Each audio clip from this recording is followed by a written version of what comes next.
Hello everyone, welcome back to our Accounting 210. In the first video, we talked about the introduction of chapter 7, and the last time we kind of finally get some idea of the business field. How do we use our CVP analysis? We said the change of operating income actually is only related with the change of contribution margin. And why we call it a contribution margin? It's the margin, that means it's the difference of revenue minus the variable cost. But it's used to contribute to first cover your fixed cost and then to increase your operating income. So today we talk about example 3. We have another new concept here called contribution margin ratio. But now let's look at the example first. You have an online business, and then your selling price for each product is 35, the poster. Variable cost is 21, direct material, direct labor, those things.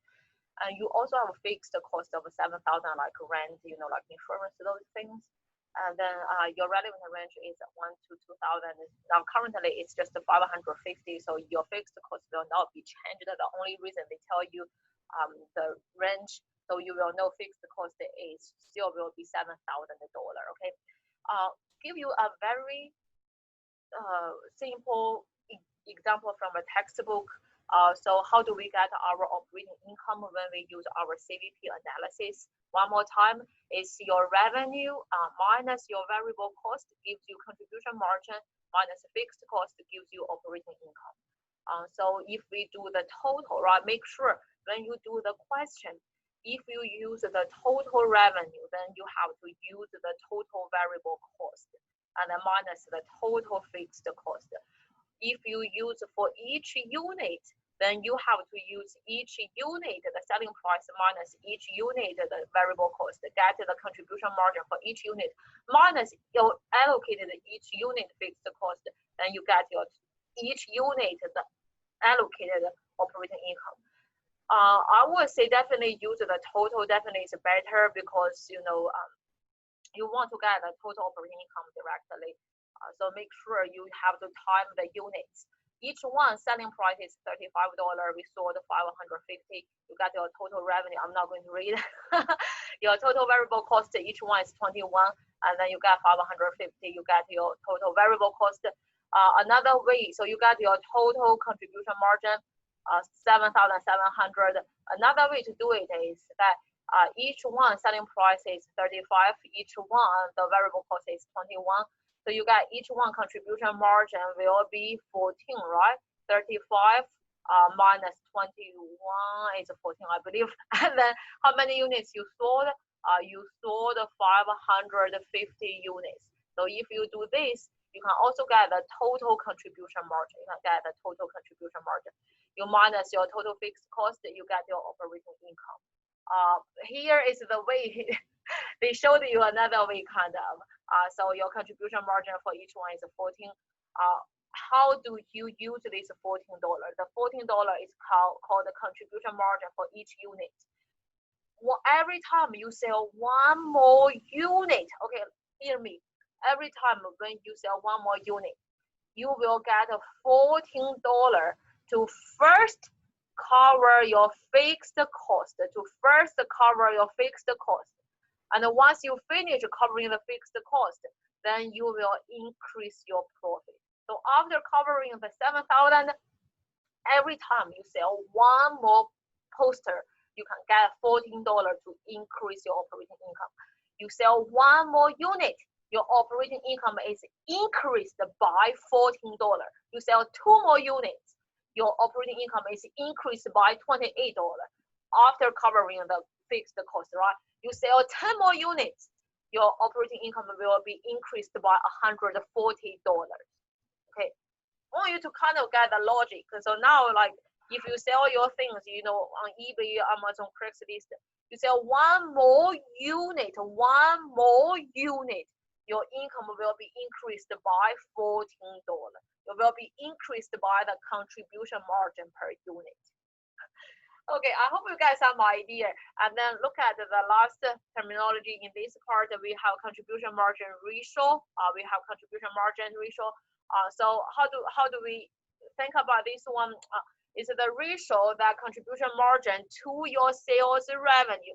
So make sure it's your contribution margin for each unit divided by your selling price for each unit, or you use your total contribution margin divided by your total revenue. So if you use each unit, then it will be contribution margin for each unit 14 divided by selling price 35. You got 40%. Or you use your total contribution margin divided by your total revenue. You also get the 40% as your contribution margin. What does that mean? What does that mean of the 40%? So that means your contribution margin is 40% of your revenue, of your sales. Look at this dollar amount, right? Look at the dollar amount. Every time when you sell your product, people give you cash. For each cash, for $1, 40 cents will go to your contribution margin, contributes to your fixed cost, and then to your profit. How about the other 60 cents? The other 60 cents actually covers your variable cost. Okay, so every time when people hand $1 to you, you know, I cut it. 60 cents goes to cover my variable cost. I only have that 40 cents to cover my fixed cost and to increase my operating income. When people handed $10 to you, you know what? I cut it. $6 to cover my variable cost. $4 will go to cover my fixed cost and then increase my operating income. People give you $100, you know, $60 goes to cover my variable cost, $40 goes to cover my fixed cost and then increase my operating income. So the 40% is the contribution margin ratio. How about the other 60%? That is kind of your variable cost ratio. So your variable cost ratio will be 60%. 40% plus your 60%, that gives you 100% of your revenue.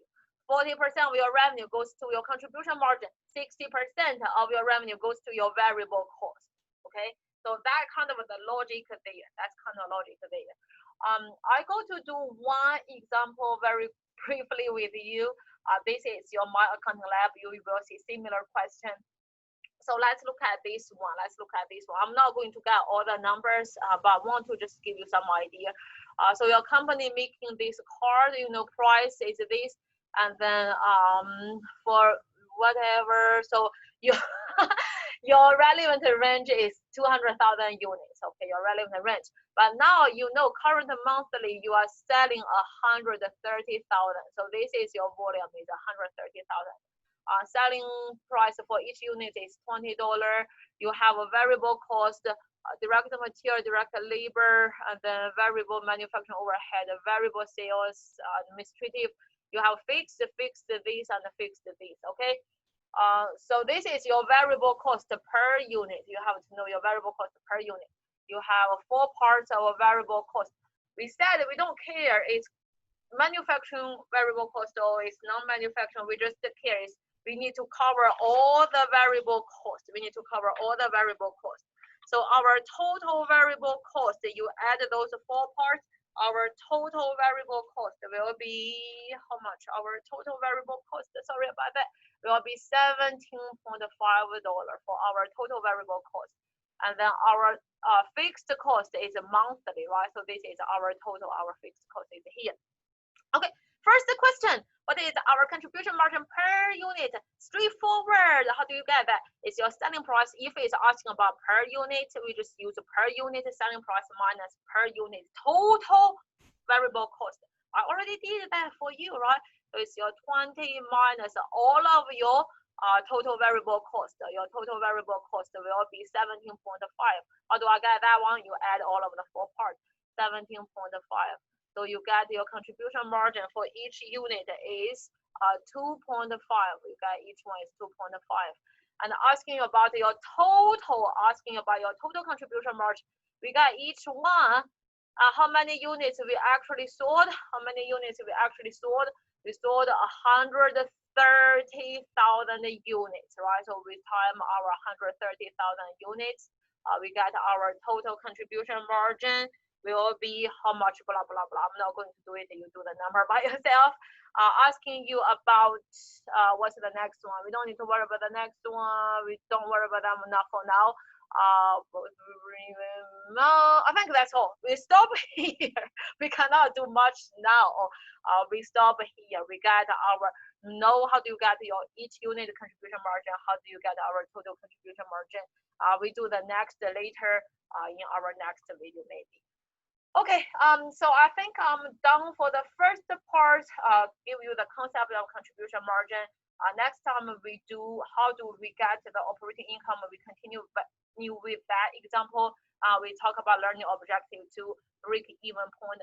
That's definitely very important. You definitely will have a question in your, I will say, exam 2 or final exam. Okay, I see you next time. Let me know if you have any question. Thank you.